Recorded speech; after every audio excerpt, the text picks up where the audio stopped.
Good afternoon to everyone. Students, myself Wasim Makbool from Rajouri. I have done Masters in Computer Science and presently I am pursuing PhD in Computer Science. Students, I am here to present a lecture on DBMS on the behalf of Mr. Amir Makbool, working as VT at GHS Gambhir Brahmana. तो students, आज हमारा जो topic रहेगा वो DBMS है, database management system.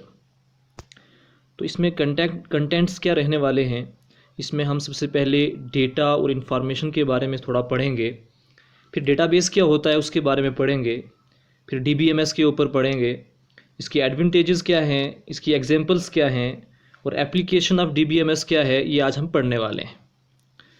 तो before going to DBMS हमें सबसे पहले पता होना चाहिए कि डेटा क्या है और इन्फॉर्मेशन क्या है।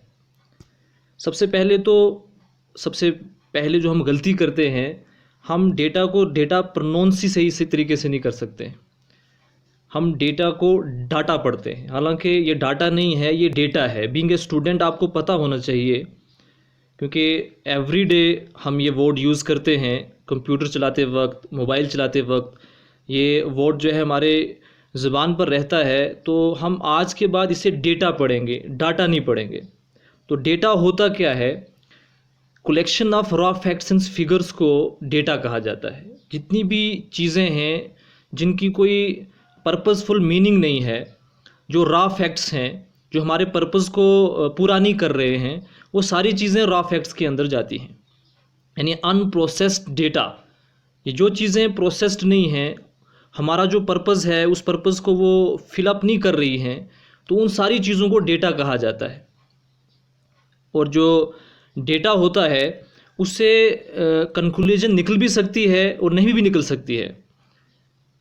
Data can be represented in form of numbers, words which can be store in computer language. Data को हम नंबर्स की फॉर्म में रिप्रेजेंट कर सकते हैं, वर्ड्स की फॉर्म में रिप्रेजेंट कर सकते हैं और स्टोर कर सकते हैं कंप्यूटर के अंदर, कंप्यूटर लैंग्वेज में, क्योंकि कंप्यूटर लैंग्वेज ही समझता है।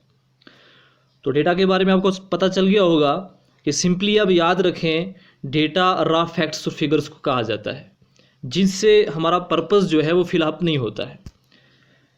आगे हम जाएंगे तो इंफॉर्मेशन किसे कहते हैं। देखो, systematic and meaningful form of data को ही इंफॉर्मेशन कहते हैं। जो डेटा था हमारे पास, जो रॉ फैक्ट्स एंड फिगर्स थे, उनको जब हम प्रोसेस्ड करते हैं तो हमारे पास इंफॉर्मेशन आती है और इंफॉर्मेशन हमारे पर्पस को फिलअप करती है। एक आसान सी एग्जांपल मैं आपको बताता हूँ कि बीइंग ए स्टूडेंट, अगर कल आपका साइंस का एग्ज़ाम है और आज आप मैथमेटिक्स पढ़ना शुरू कर दो, हालांकि मैथमेटिक्स पढ़ने से आपको नॉलेज तो गेन होगा, लेकिन आपका पर्पस फिलअप नहीं होगा, क्योंकि आपका कल पेपर मैथ का नहीं है, वो तो साइंस का पेपर है। पर्पस आपका तब फिलअप होगा जब आप साइंस को ही पढ़ोगे। तो इन्फॉर्मेशन आपके लिए क्या हुआ कि जब आप साइंस के एग्ज़ाम के लिए साइंस का मटेरियल पढ़ोगे, वही आपके पर्पस को फिलअप कर रहा है, वही मीनिंगफुल डेटा है आपके लिए। तो systematic and meaningful form of data को इंफॉर्मेशन कहा जाता है। समझ आ गया होगा आपको। तो आगे हम चलते हैं, डेटाबेस किसे कहते हैं, क्योंकि डेटाबेस मैनेजमेंट सिस्टम से पहले जाने से पहले हमें पता होना चाहिए कि डेटाबेस क्या है। ठीक है स्टूडेंट्स, तो डेटाबेस क्या है? असल में डेटाबेस कलेक्शन ऑफ रिलेटेड और सिमिलर डेटा को कहा जाता है, कि इसके अंदर रिलेटेड और सिमिलर डेटा जो है वो कलेक्ट किया जाता है।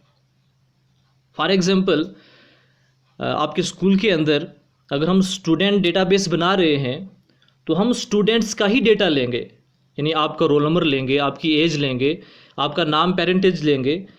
लेकिन टीचर्स डेटाबेस के अंदर हम स्टूडेंट्स की इंट्रीज़ को फिलअप नहीं करेंगे। फॉर एग्जांपल, अगर हम टीचर का डेटाबेस बना रहे हैं तो उसमें स्टूडेंट का रोल नंबर नहीं लिखेंगे, स्टूडेंट्स की एज नहीं लिखेंगे। कि टीचर के डेटाबेस के अंदर टीचर के रिलेटेड डेटा होना चाहिए और स्टूडेंट्स के डेटाबेस के अंदर डेटा जो होगा वो रिलेटेड टू स्टूडेंट ही होगा। इसी को रिलेटेड एंड सिमिलर डेटा कहा जाता है। डेटाबेस के अंदर क्या होता है बच्चों? रिलेटेड एंड सिमिलर डेटा होता है। तो आगे हम चलेंगे कि डेटाबेस मैनेजमेंट सिस्टम, जो आज का हमारा टॉपिक है, ये असल में होता क्या है। देखो बच्चों, ये एक सॉफ्टवेयर है जिससे हम डेटाबेस को मैनेज करते हैं। सिंपली DBMS क्या है? It is a software which manages database. जो भी हम पीछे हमने पढ़ा कि डेटाबेस क्या होता है, उसी डेटाबेस को मैनेज करने के लिए हमारे पास एक सॉफ्टवेयर होता है जिसे कहा जाता है DBMS, stands for database management system. इसके अंदर हम करते क्या हैं, सर्टन्स ऑपरेशंस जो हैं हम डेटाबेस के ऊपर जो है परफॉर्म करते हैं। वो ऑपरेशंस क्या क्या हैं? क्रिएशन है, इंसर्शन है, डिलीशन है, अपडेशन है, रिट्रीवल ऑफ इंफॉर्मेशन है।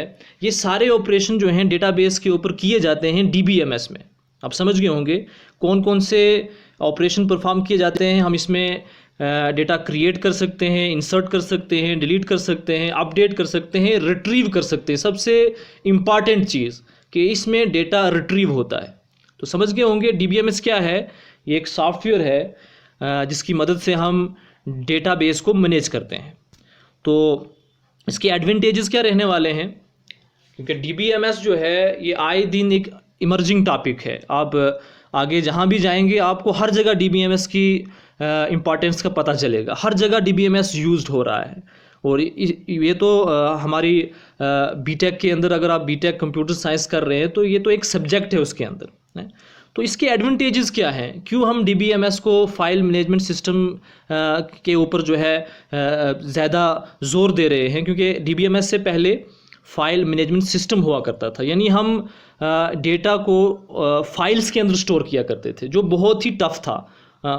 तो हम DBMS के ऊपर क्यों आए हैं, हमें क्या क्या फ़ायदे मिलते हैं DBMS में, वो हम पढ़ेंगे।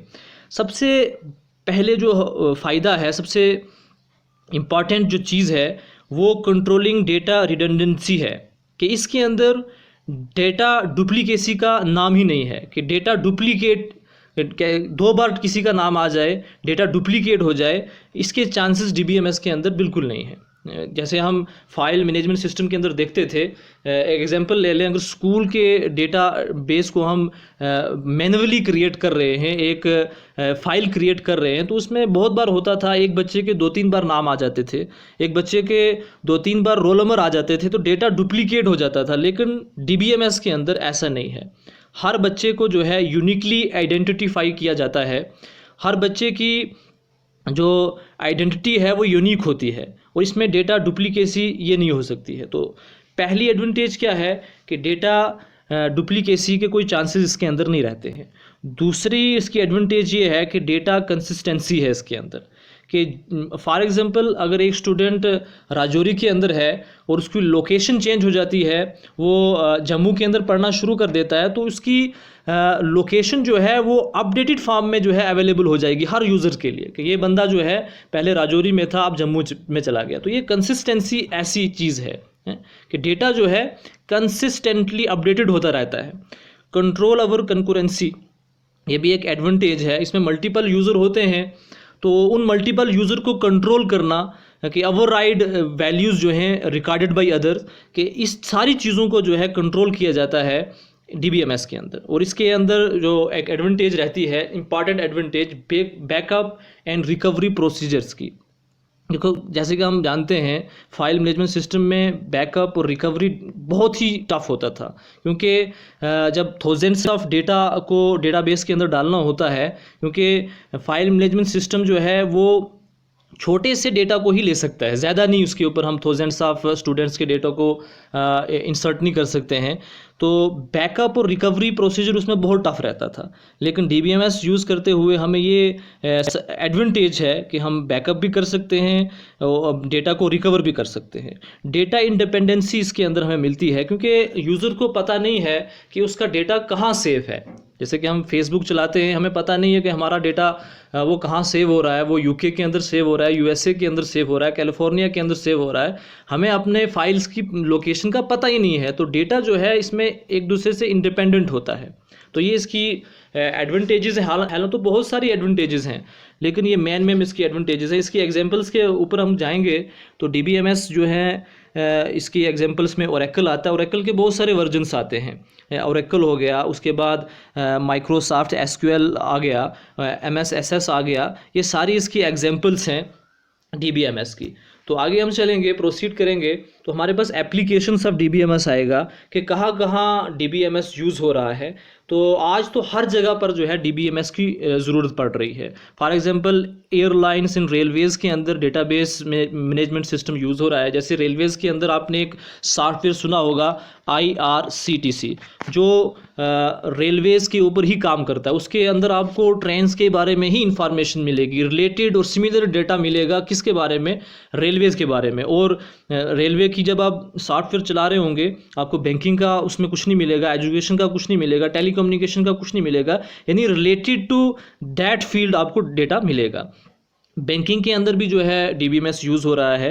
जैसे आप किसी भी एक कस्टमर की कस्टमर ID डालोगे तो उसकी पूरी इन्फॉर्मेशन, उसका पूरा डेटा जो है आप एक्सेस कर सकते हो बैंकिंग के अंदर। एजुकेशन फील्ड के अंदर DBMS स्कूल का डेटाबेस बनाया जाता है, स्टूडेंट्स का डेटाबेस बनाया जाता है, टीचर्स का डेटाबेस बनाया जाता है। तो ये सारी एप्लीकेशन जो है एजुकेशन के अंदर भी आती हैं। टेलीकम्युनिकेशन के अंदर भी डेटा को यूज़ किया जाता है कॉल्स रिकॉर्ड के लिए, जनरेटिंग मंथली बिल्स के लिए। ये सारी चीज़ें टेलीकम्युनिकेशन के अंदर भी जो है थ्रू डेटाबेस में मैनेजमेंट सिस्टम जो है एक्सेस की जा सकती हैं। ई-कॉमर्स के अंदर तो इसका बहुत ही इंपॉर्टेंट जो है रोल है। जैसे ऑनलाइन शॉपिंग हम करते हैं अमेज़ॉन के अंदर, अमेज़ॉन का अपना डेटाबेस है जिसमें वो अपने यूज़र्स की इंफॉर्मेशन को जो है सेव रखते हैं। ऐसे ही किसी डॉक्टर को कंसल्ट करना है, कोई भी हॉलीडे पैकेज बुक करना है, तो इन सारी चीज़ों के लिए जो है DBMS की ज़रूरत पड़ती है।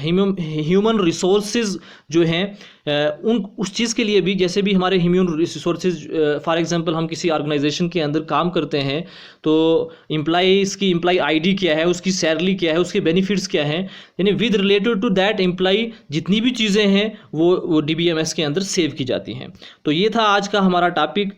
तो थैंक यू स्टूडेंट्स। जैसे कि आप सब जानते हैं कि आज हम बड़े टफ टाइम से गुजर रहे हैं, कोविड-19 पेंडेमिक सिचुएशन बन चुकी है। तो इस सिचुएशन में घर के अंदर रहिए, सेव रहिए, अपने हाथों को सैनिटाइज करते रहिए, मास्क को जो है पहनिए और फिजिकल डिस्टेंसिंग को जो है फॉलो अप कीजिए। जितनी भी गाइडलाइंस इस वक्त गवर्नमेंट की तरफ से बताई जा रही हैं उन गाइडलाइंस पर जो है अमल कीजिए। Thank you very much.